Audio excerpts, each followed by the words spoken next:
And we're fortunate to have with us to talk about slavery and gun violence in the South, Alana McLaughlin. Alana, let me welcome you to the show this morning and tell you how delighted we are to have you with the beginning of a new season here with us. And you've been with us almost 2 seasons now and given us quite a bit of information. And what we'd like to talk about today, Alana, before we get into slavery and gun violence in the South, let's have you to give us some information about your background, your education, and some of the things that were important in terms of leading you to us this morning, and then we'll get into the topic this morning, slavery and gun violence in the South. Well, I was born August 27th, 2002. I'm 10. I've been to multiple schools. I'm currently at John Early Museum Magnet Middle School, 5th grade.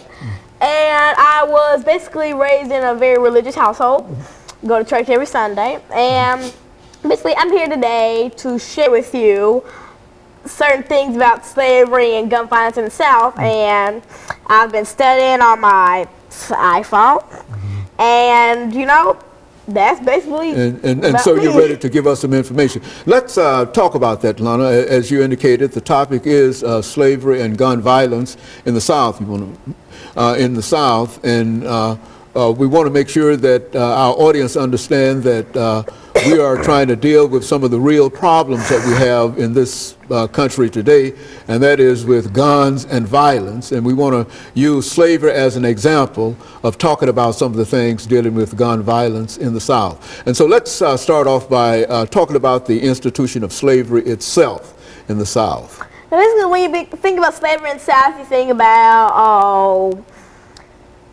African Americans working for Caucasians, African Americans being sold in auctions, etc. But it was much more than that. Slavery was basically slave revolts. It was much more than you basically think of when you hear the word slavery. Now, when most people think of, it's just like the regular stuff, you know, get beaten, etc., mistreated, but it was so much more than that. Now, if you've seen the movie Django Unchained, it was staged 2 years before the Civil War, and it's talking about a much deeper, much more gruesome part of slavery where if you try to run away, your life was over. Just much more gruesome, the things they used to do to African Americans back in those days. And basically, yeah. And so I think the way you try to tie this in is that the presence of slaves simply created a fear among the population, and that fear prompted this idea of gun violence. Is that what you're suggesting? And that this fear that you want to illustrate through some of the slave revolts and whatever, I think that was your original idea and your original intention. Now, slave owners really got agitated when the Stono Rebellion in 1739 happened. The Stono Rebellion was the deadliest revolt in colonial America, and it takes place in Stono, South Carolina.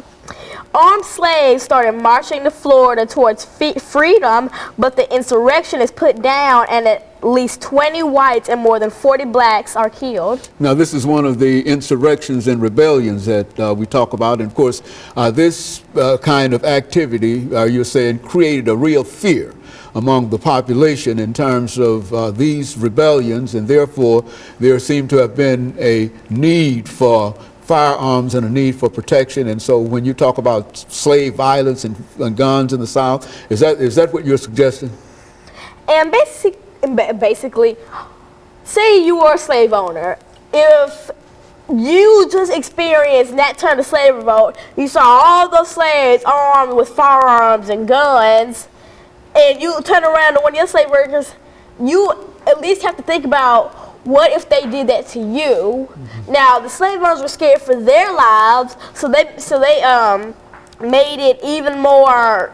So they they locked down the slaves. They made sure they had no weapons. They had less communication to other slaves. Okay, and of course, let us take this first commercial break, and we'll be back with our audience following this very, very short commercial break.